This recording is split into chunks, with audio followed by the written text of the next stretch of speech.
The people who've inhabited the Arctic have held tight to some of the longest and most detailed oral histories of any ancient culture still thriving today. Despite the odds, inhabitants of the Arctic have roamed the land and recorded their history through art, song, and spoken words, with immense detail, including incredible origin stories that share amazing similarities to popular legends from all over the world, including those about elves of the Arctic.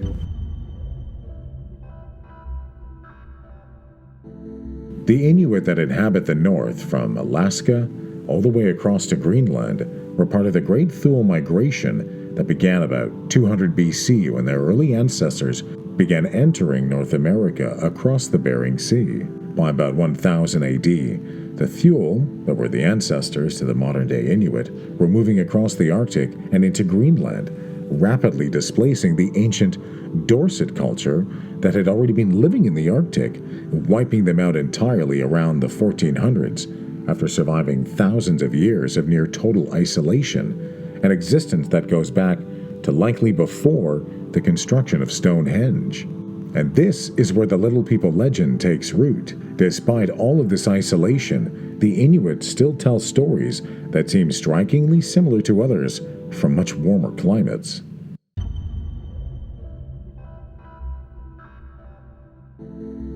Inuit legends tells of a race of small beings, or Inuk, or Inuit little people, but these stories can vary from region to region, certainly around the Arctic. But generally speaking, this is one of the more popular overviews of one of the common stories. Now, it's said that these beings are said to be about the size of a small child, and they're known for their mischievous and trickster-like nature. But also, according to legend, the Inuk lived alongside the Inuit and were known to be also skilled hunters and fishers. These beings are said to be about the size of a small child with possibly blonde or white hair. And according to legend, the Inuk lived in the Arctic along with the Inuit people and were known to be skilled hunters and fishers. And they were also said to be able to shapeshift into animals, and were known to be able to disappear and reappear at will.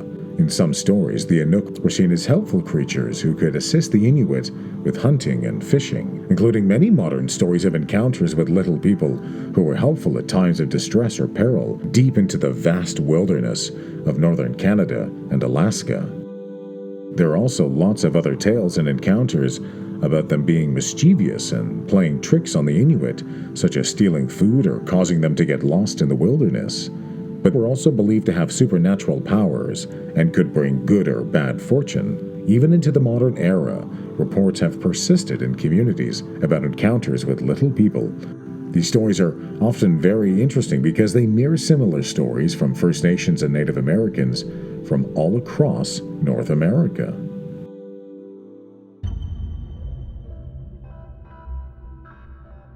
An interesting legend about little people is that about the creation of the Bighorn Medicine Wheel in Wyoming, one of the oldest megalithic structures in North America and possibly the world.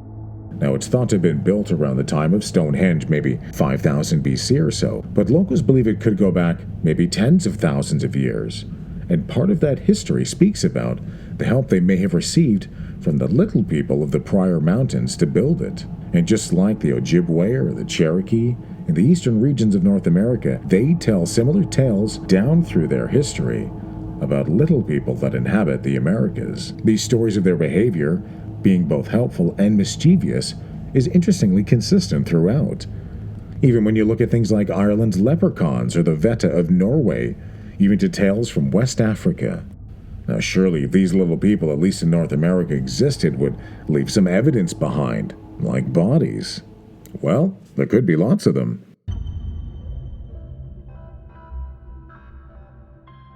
Gold miners working in the San Pedro Mountains in Carbon County, Wyoming in the 1930s were blasting rock and allegedly opened up a cavern. Inside, it was about 4 feet by 4 feet, around 15 feet deep. It had a large gold vein and at least one mummy inside. Now, the small body recovered by the gold prospectors was later nicknamed Pedro. The small person was incredibly well preserved and drew lots of headlines at the time. And for about 20 years it was on display for the most part, but it permanently vanished in 1950 after being stolen from the car dealer who owned it. Modern opinions say it was likely an infant born with a rare, mostly fatal condition where parts of the brain and skull don't fully develop. Others say it's an example of the little people who've lived in North America for generations that legends have spoken about. But is this the only one? Well, of course not. When the story of Pedro, the lost mummy, was shown on TV in the 1990s, a Native American family came forward to say that they had one too, and it was folded with its arms over its legs, just like Pedro. This is the mummy the family kept for generations tucked away that was examined by Dr. George Gill from the University of Wyoming. He noted it was one of the best preserved mummies he'd ever seen anywhere, considerably smaller than Pedro. This is said to be an infant with the same fatal developmental condition as Pedro the mummy was said to have had. DNA testing appeared to show this girl was Native American, possibly from the 1500s. So is there any more to the story?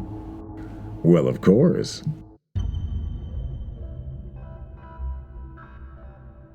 After Pedro the mummy was found by those gold prospectors in the 1930s, it was x-rayed. These are apparently the photos, and they seem to show Pedro with a full set of teeth, and even the apparent contents of his last meal in his stomach. Now, babies have been known to have teeth when born, but a full set of adult teeth? And what about the little mummy that was examined by Dr. Gill? Well, very likely, as suspected, an infant girl with that birth defect. But there's one very curious anomaly with her that just doesn't quite fit into any narrative. According to Dr. Gill, this infant, well, she had blonde hair.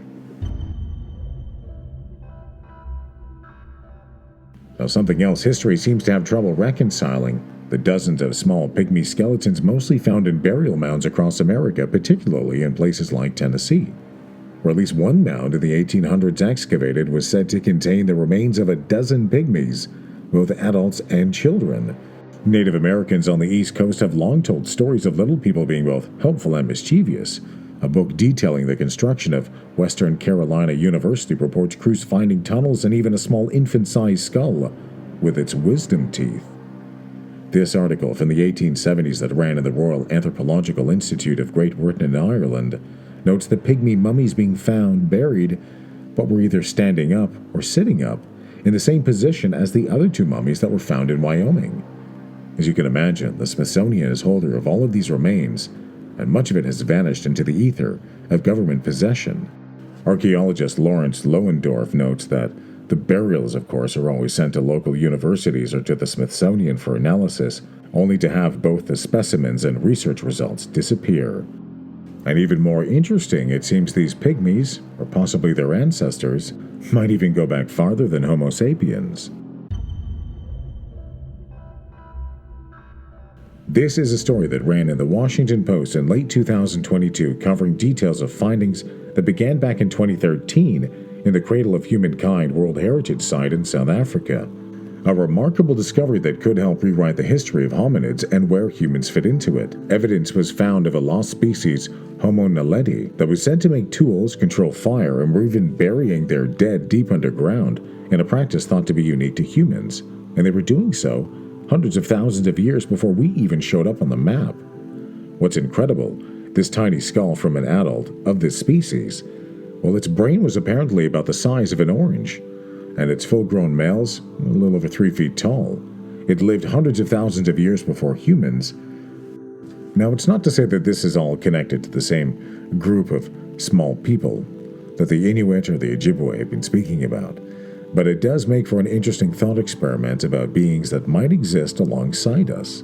Now, considering one aspect of the modern UAP phenomenon are reports that it involves things that can move across the electromagnetic spectrum into areas we can't visually perceive, then perhaps there is more to the idea of these beings' suspected abilities to selectively appear, something, for what it's worth, many groups from the Cherokee to the Navajo speak about.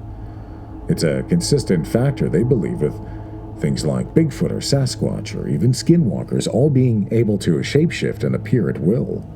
While Western science is quick to dismiss hundreds or possibly thousands of years of cultural symmetry with all of these tales, it seems to be finally catching up to look back at the history it uncovered and then tried to bury. I'm Sean. Thanks for watching. If you enjoy the content, be sure to give it a like, and don't forget to subscribe. There's great new material coming all the time. There's some very helpful links in the description below. It took a lot of great help to put this together, and you can find links to the resources that I use to help tell the story. Stay tuned. There's another great video coming up next.